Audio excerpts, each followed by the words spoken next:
Welcome to Crown Jewel Talk. Jewel Talk, Crown Talk, whatever. I had a lot of fun watching it. I hope that you did as well. And in the unlikely event that you didn't watch it and you actually watch me, oh my God, I pity you. To get the results, there's a link down below as always if you want to skim through that. We started off the show. I didn't watch the kickoff show. The kickoff show had actually Sami Zayn defeating JD McNugget. Apart from that, I don't know if there was anything else with the kickoff. But it started off with Seth and Drew. And I could have sworn I didn't hear Burn It Down. Maybe I'm confused, because sometimes certain things in Saudi Arabia, they have some strict rules, which I'll talk about super quick at the end. It's slightly political in that aspect, but it is related to wrestling. Fully on par with wrestling. I said new ring announcer again. And I was like, because lately there was that new girl. And I was like, who the heck is she? I think she's from NXT. Who is she from NXT? Anyways. I think it was Byron Saxton that was the ring announcer. I'm pretty sure it was him, because then they zoomed in on him at the end. It's like, because he had the microphone and the lights were dimming. And it's like, is that Byron? I was like, I think it is. And if it is, regardless, I thought he did really, really good. Yeah, so anyways. So that was something that I picked up on that I like talking about. It's funny. All those little extra details, I don't know what this was, are the things that sometimes I like discussing more than the actual match itself. Like, what do you say? Yeah, so he punched him, then he kicked him. Yeah, he took out a chair and then just bonked him in the noggin. Like, no. So yeah, so Seth retained, by the way. He kept his belt. Drew didn't get it. Damian Priest at the end, which is what this picture is, runs down with the money in the bank, thinking he's going to cash in on Seth, but nope. Sami Zayn bonked Damian in the noggin with the briefcase and then took off with it. Then backstage, which they won't show you here, Rhea Ripley shrugs at Drew, almost as if to say, told you, if you just would have, you know what I'm saying? We could have been something. Then there was the 5-way women's match. Great match. I noted that it was a bit short. And for me, Rhea Ripley, Zoe, and Shayna, for me, really took the show. Took the highlight. Raquel Rodriguez did pretty good. Like I said, I have issues with Nia. It's just I'm just not invested. Like I said, Rhea, and Zoe, and Shayna, those are like, that were in that match were just really, really great. And it was fun. It was good times. And Rhea, of course. Oh, yeah. It's kind of important. She retained. I wasn't sure if she was going to. I have to admit, this one, I was like, so she's losing it. But nope, she didn't. And I don't remember the last time we ever had a Fatal 5-way, whether it was men or women. I know Fatal 4-way could be pretty common. But 5? Not too sure. But either which way, it was pretty good. Now, all the girls were completely covered because of the whole, like, Saudi Arabia, they have religious dress code, which I'll talk about that super briefly at the end. I just want to stay on par with going through what's going on here. I did not like this. It's just because I didn't like the end. I really wanted John Cena to redeem himself. Solo Sikoa just ended up decimating John Cena. And for me, this wasn't cool at all because, you know, there's a thing with putting people over, kind of like with The Miz and all that, and I get that. You come back, you help the younger up-and-coming talent come up and put them over, and I totally get that. So with this, I would have understood. I think the reason why normally this wouldn't bother me, but now it does, is it's simple. John Cena hasn't won a match since 2017. It's been half a decade already since he's won a match. That's absolutely insane. He hasn't won a match. Roman Reigns hasn't lost one. Okay? Like, so I think that's the part, because that's actually pretty dramatic. And it comes to a point where the superstar that you're using, in this case, John Cena, to bring up and elevate the credibility of other superstars such as Solo Sikoa in this instance. First of all, he's already pretty dominating. Just the whole thing, he's doing pretty good on his own. But because John Cena's always losing, helps if I could speak properly. It's almost diluting that star power now. It loses a little bit of credibility. Yeah, it's John Cena. He hasn't won a match in 5 years. What makes you think he's going to win now? So that's the problem that I have with that. Had it only been a year, 6 months, 5 years, 2000s. That's all I got to say about that. But overall, the match was decent. There was good flow, good back and forth. Same with pretty much every match, except for the odd one that I'll like dissect here and there. For the most part, are pretty decent. Okay? So yeah, so that really bothered me. Now, The Miz didn't wrestle, but this was an interesting segment again because this further cemented my belief, and I'm sure the belief of some of you out there. He came out with Ibrahim Al-Hajjaj. I don't know how to say his name, so we're just going to call him Ibrahim. And he's a comedian from what I understand. He's also like an actor, and he's really popular with, in the Middle East and all that. Stand-up comedian as well. And The Miz was there. That was his guest. And then Grayson Waller interrupted. And then it eventually, as you could see here in the little snippet, if you click on the link, there was a little bit of back and forth, and then Miz gave him the skull-crushing finale to Grayson Waller. And this was really cool because normally you would think, with how things have been going with Grayson Waller being heel, Austin Theory and The Miz always running his mouth, that they would be like the best of friends. If anything, Grayson Waller and The Miz, in my opinion, would have made like a better heel duo than Austin Theory, only because they're both really good on the microphone and stuff like that. I'm not saying Austin Theory's bad, I just mean that duo. But the vibe that Austin Theory gives off, the narcissistic vibe, well, same with The Miz. I'm just saying at least the three of them. So it was really nice to see that when The Miz was asking Ibrahim, who's your favorite talk show host, he's like, Miz TV, not the Grayson Waller effect. Just that whole thing, like I said, it was really nice to see because same with The Miz. He hasn't won in a long time. He's a 2-time Grand Slam champ, the first ever. Top of that, and I'm just tired of seeing him always getting the short end of the stick or not even getting the stick to begin with. And in this case, he got to hold the stick. Okay? So that was nice for me to see. And again, I truly feel like this is, again, pushing a realistic theory, pun intended, that The Miz is going to be going full-blown face. And I'm actually excited for that. It can really make a big difference sometimes. When it's Randy Orton, not so much. I just mean for some people, that can make a big difference. Moving on. Now, the match I liked. I liked the result. So I liked the ending. I liked the result. Logan Paul. I almost called him Paul Logan. And I don't even have dyslexia. So what's my excuse? This is a guy that I have criticized time and time again, but at the same time have given him his dues where they're deserved. The guy is a phenomenal athlete. Self-made millionaire. Like, he's just good, or at least successful at everything that he does. That's not exactly something I can say about myself. I can keep going on about bullshit that he did 10 years ago that was really stupid with the whole Japanese force thing. And I could keep going on and on about that, right?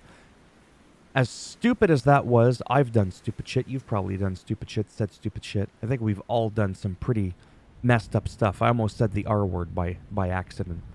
Because I'm not used to, in this day and age, that being something that's so taboo. You can't say it. You see, literally, as I'm talking about mistakes, I almost technically made one as per today's standards on social media. So yeah, so the match was great with Rey Mysterio, a lot of back and forth, and I really liked that part where Logan Paul did the Ultimate Warrior splash with the whole military press, bounce off the rope, right, and splash on the back. I didn't like that Rey kicked out so quickly at 1. I would have liked it to have been a 2.5 count, would have added a little bit more realism, as that used to be Warrior's finishing move. Now I get this is not the Ultimate Warrior, it's Logan Paul. But even on that jump, the guy is like, is that the word? He's like an enigma. It's just really wild. He's 6 foot something, 213 pounds, and the guy moves like he's 130 pounds. It's just crazy. He does stuff that you would expect Rey Mysterio and Sin Cara and some others and Ricochet to do, and this guy can do it. And there's not a lot of other people his size, his stature that could do that. I really hated how it ended.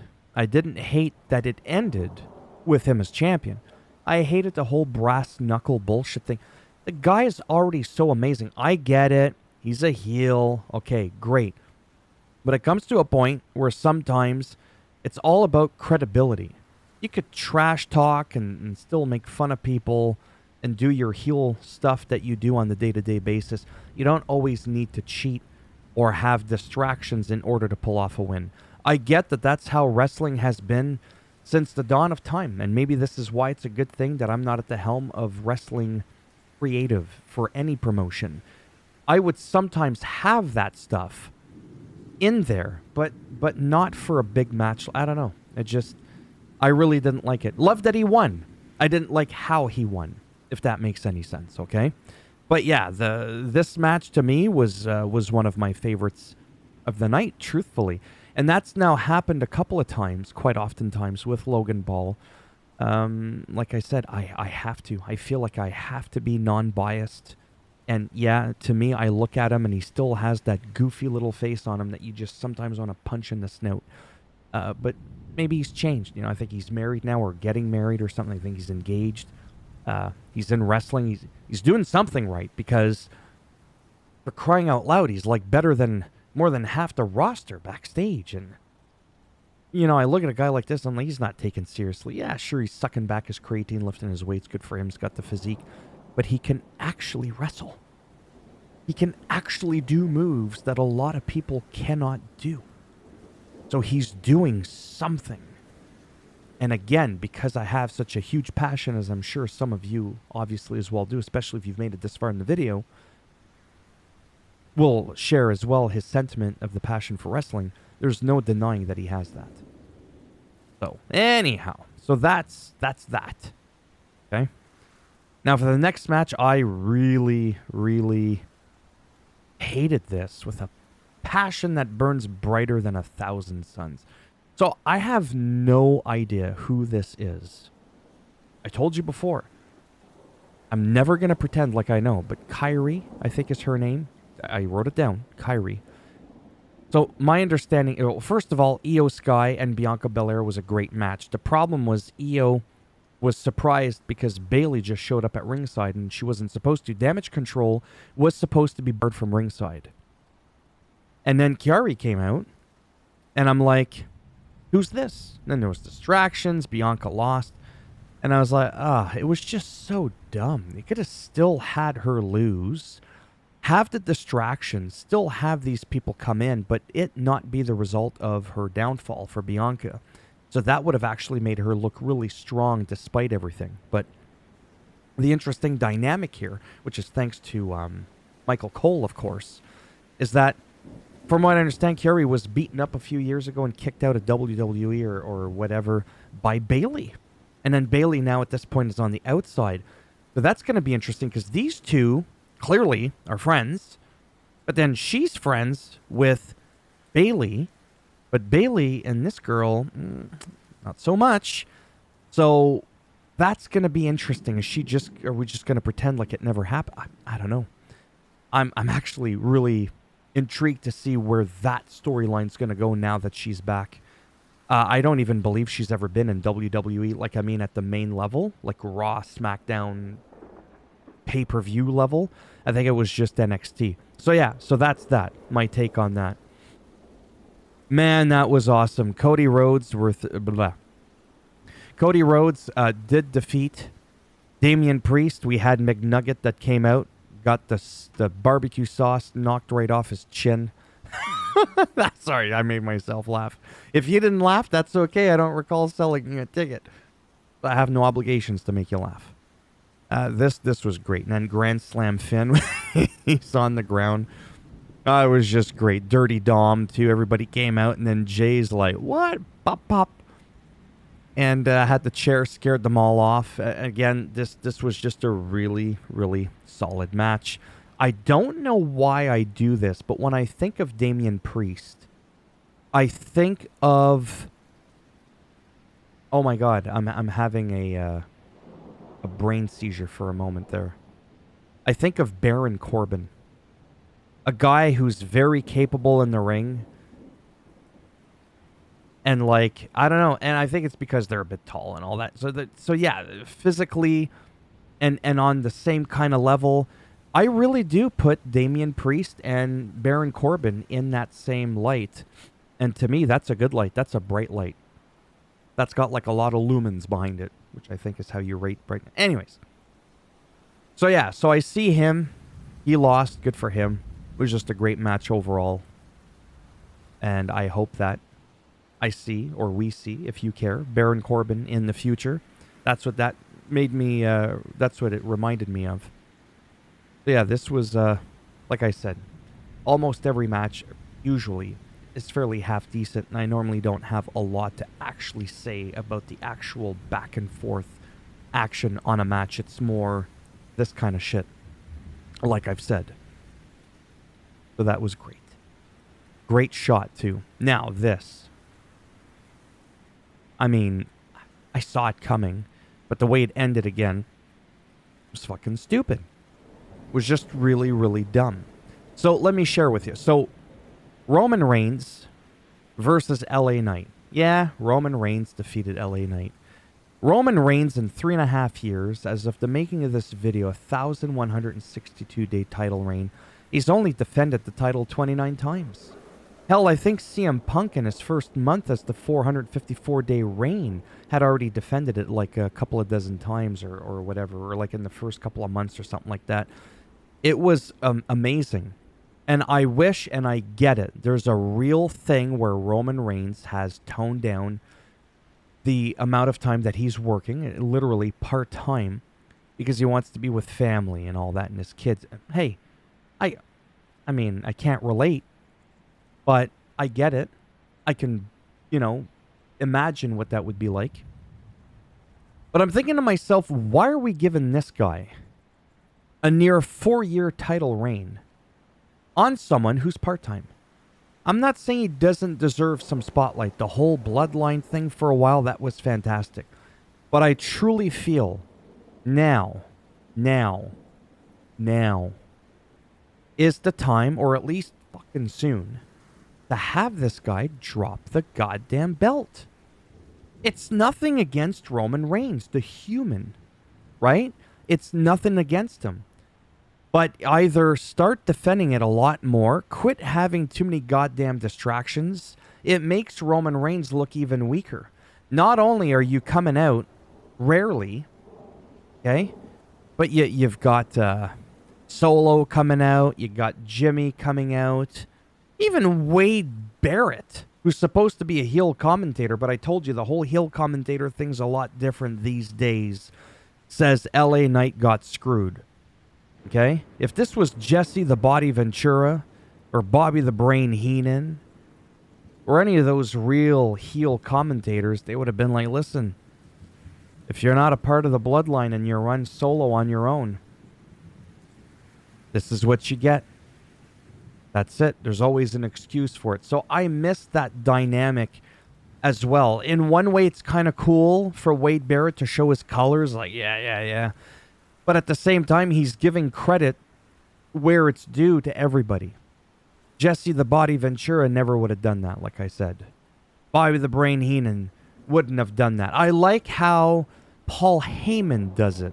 Paul Heyman is amazing on the microphone because he'll bring you up. Like, he'll bring you up like Mount Everest up.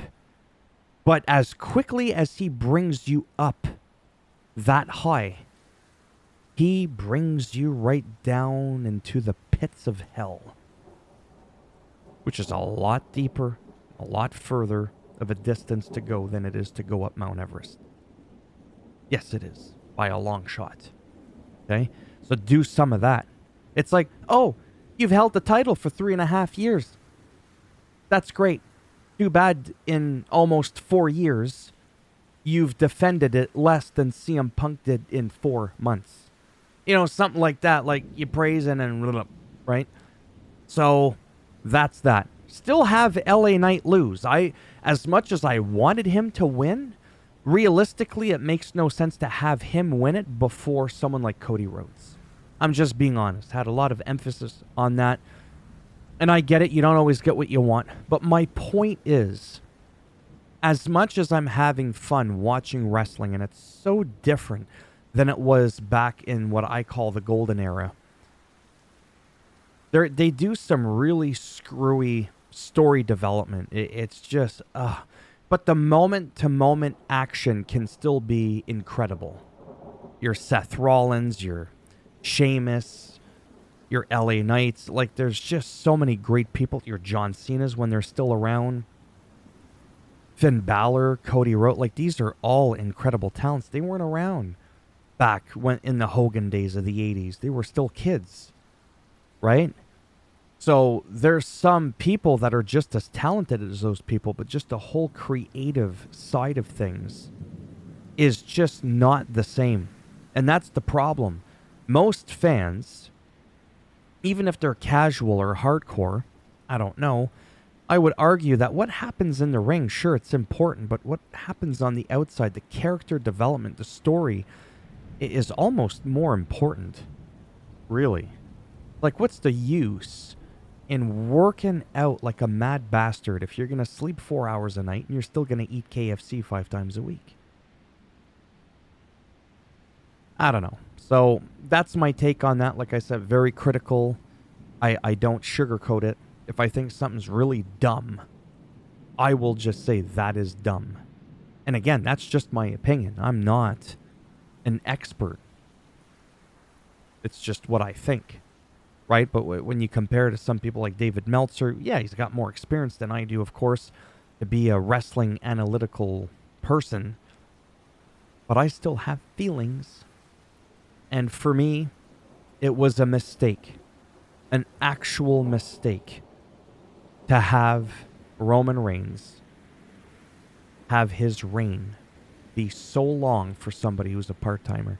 I had a problem with it when it was Brock Lesnar. Okay? I'm not saying you shouldn't have the title. I would have rathered he would have won, lost, given a couple of other people. I'm not saying toss the championship belt around like it's hot potato. Maybe like it's a medium warm potato. A sweet potato. Not as bad for the diabetes. I would have rather see him 3-4 time champ by now than one super long reign. I feel like that. And it's kind of weird because I'm not saying he doesn't deserve it because he wants to spend time with his family. Most superstars want to do that. You don't think Seth Rollins wants to do that, Becky Lynch? Okay? I think that's my issue. Not so much what he's doing with his life. I don't have a problem with the contract that he signed.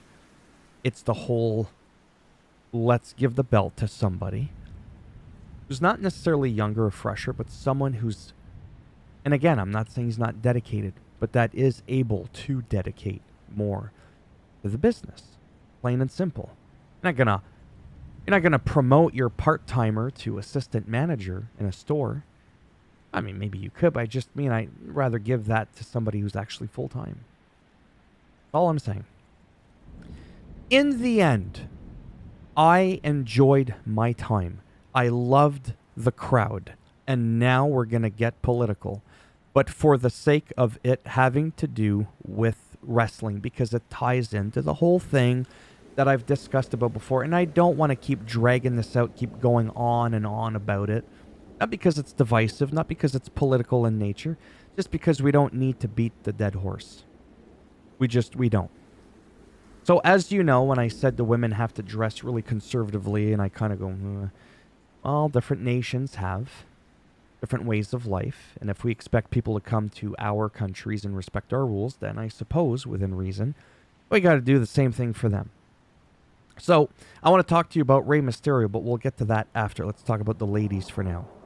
So, just in general, WWE going to Saudi Arabia used to be considered a taboo thing because of how the government, how life is ran in Saudi Arabia.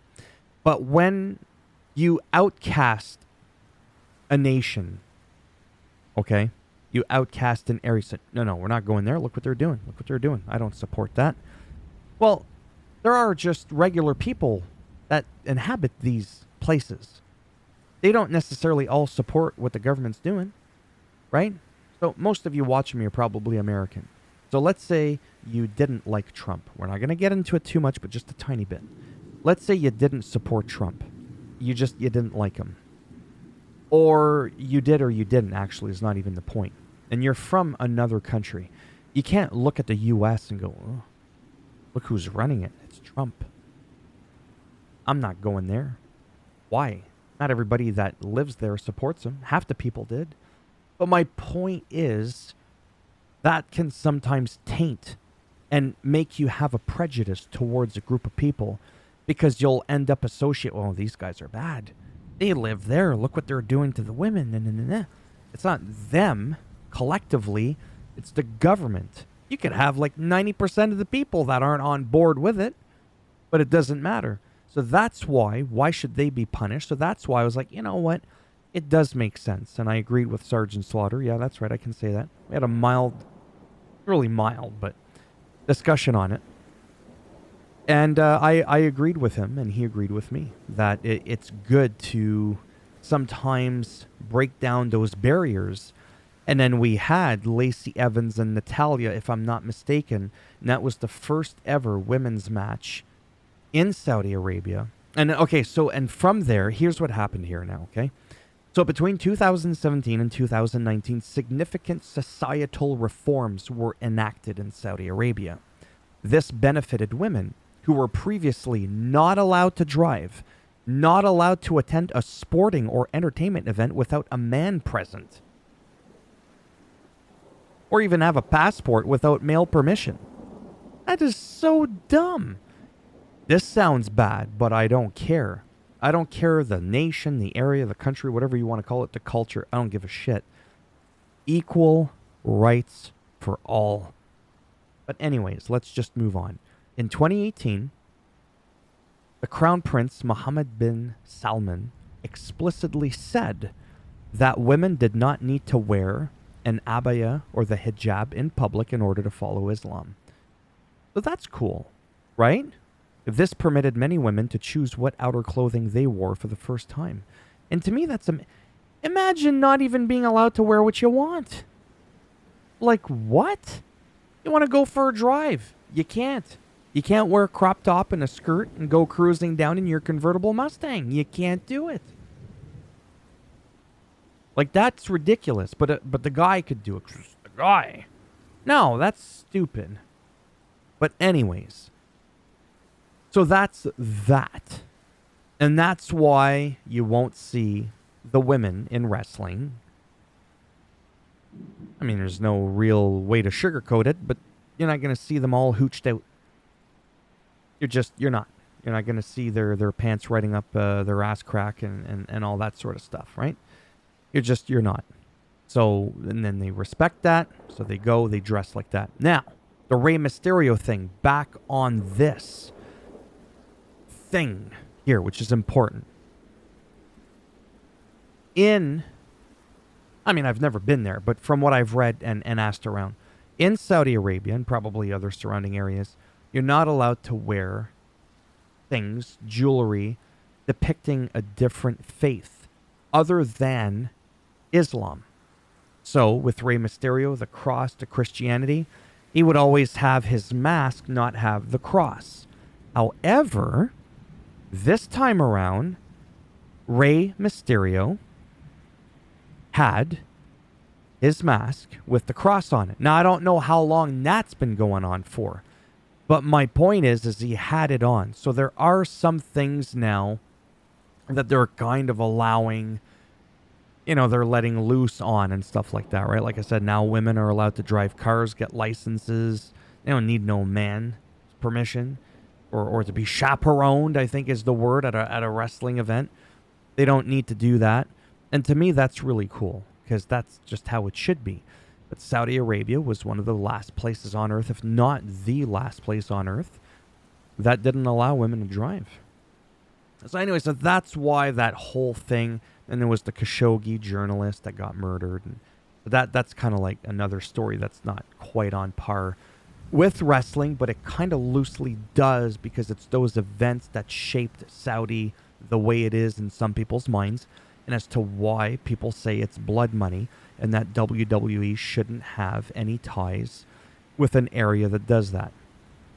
On the quick surface, I used to agree with that until I sat down, thought about it for a moment, had my discussion. I got to keep bragging about it with Sergeant Slaughter, and realized, you know what? Yeah, it is, in my opinion, it's cool that they do that to be able to entertain the crowd, and the crowd is phenomenal. The people are amazing. I know that for a fact. They're just so welcoming, and it's great for them to be able to experience it, right? So there you go. That's the rant for this. As always, if you liked the video, go ahead, give it a thumbs up, as it does greatly help support the channel with the algorithm, so they say, and making me more relevant in the search results, so that maybe I'm worth more than 25 bucks a month on this channel. If you didn't like the video, go ahead, give it a thumbs down. We'll bend it in half. We'll twist it, and you'll get it Samoan spiked right up in your ass. And if you want to subscribe to the channel, I don't even need to finish that sentence.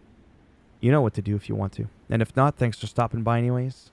Take care, and maybe I'll see some of you in the next one. Bye for now.